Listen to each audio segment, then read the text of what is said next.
ការប្រើប្រាស់នៅបច្ច័យ4ហើយគ្រាន់តែសូត្រយថាសព្វាបដិសង្ឃអជ្ជៈ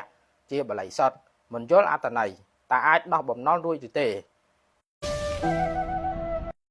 ព្រោះការប្រើប្រាស់បច្ច័យ4នេះឲ្យពិចារណានៅបច្ច័យទាំង4មានសព្វាយថាប្រាបដិសង្ឃនោះឥឡូវសួរថាបើសូត្រតែបល័យអញ្ចឹងដោះបំណុលគេរួចឬអត់អានោះមិនយល់សេចក្តីសូត្រដោយមិនដឹងដូច្នោះមានបានការអី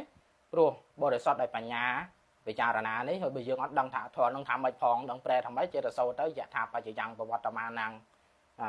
បដិសង្ខាយោនិសោប៉ុន្តែសូត្រអត់ដឹងអត្ថន័យសោះអានោះវាគ្មានរួចបំណុលមកពីណាហើយពាក្យថារួចបំណុលនេះកុំច្រឡំថាយ៉ាងខ្លះគេថាបើមិនសូត្រអជ្ជៈមិនចម្រើនអជ្ជៈទេជាប់បំណុលអ្នកស្រុក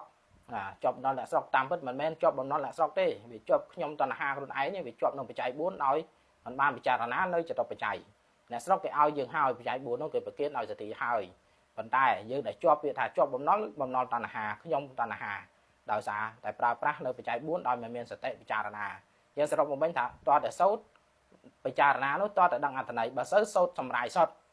មិនសូត្របល័យទេប៉ុន្តែសូត្រសម្រាយដឹងអត្ថន័យអានោះគ្រាន់បើវិញដល់ពេលសូត្របល័យល្អពេកប៉ុន្តែអត់ដឹងអត្ថន័យយកសូត្រតាមគេទៅអានោះអត់បានការទេមិនរួចទេ